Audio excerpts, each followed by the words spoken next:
Imaginemos la siguiente situación. Un ciudadano fue elegido democráticamente para ejercer un cargo público.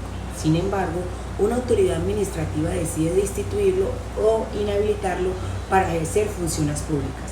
La pregunta es sencilla, pero tiene enormes implicaciones para la democracia.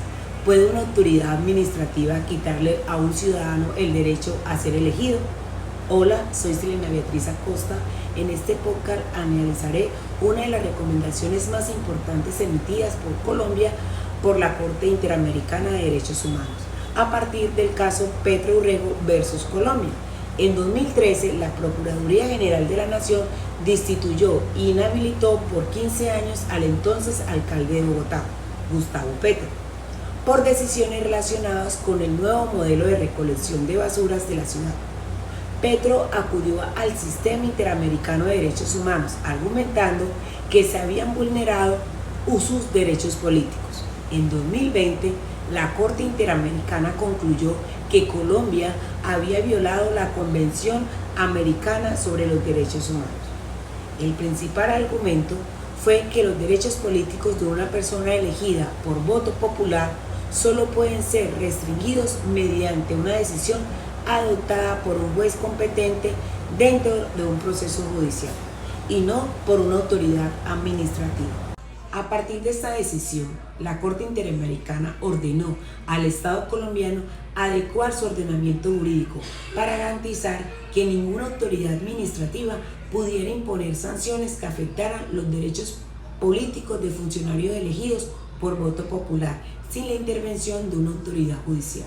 Más que proteger a una persona en particular, esta recomendación busca fortalecer la democracia y garantizar que la voluntad expresada por los ciudadanos en las urnas solo pueda ser limitada mediante un proceso con todas las garantías judiciales.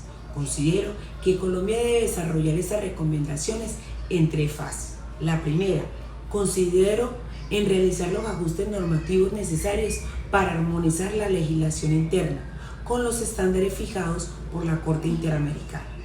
La segunda implica fortalecer la capacitación de jueces, procuradores y demás servidores públicos sobre el control de convencionalidad y la protección de los derechos políticos.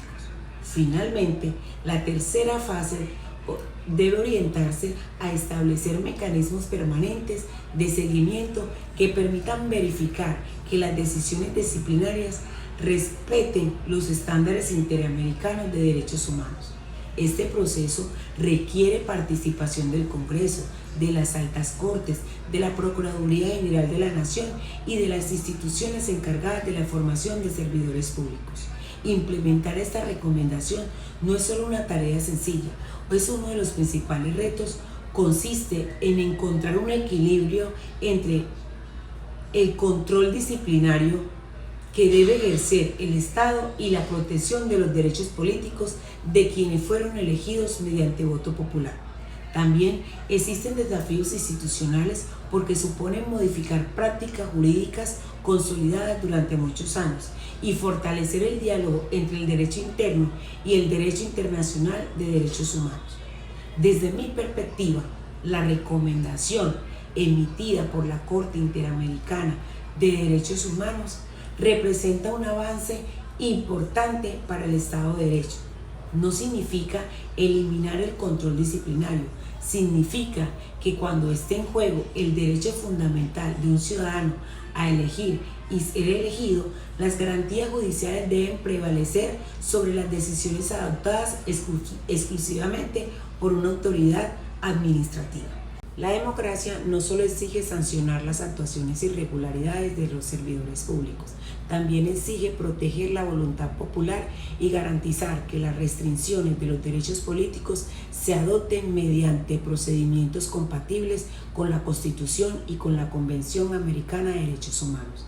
El caso de Petro Urrego dejó una enseñanza que trasciende a la persona involucrada. Nos recuerda que las decisiones de los organismos internacionales no buscan reemplazar la soberanía de los estados, sino fortalecer la protección de los derechos humanos cuando los mecanismos internos resultan insuficientes. Y quiero terminar con la misma pregunta con la que inicié este podcast. ¿Puede una autoridad administrativa quitarle a un ciudadano el derecho a ser elegido? La Corte Interamericana respondió que no, y esa respuesta continúa transformando el derecho constitucional colombiano. Muchas gracias por escuchar.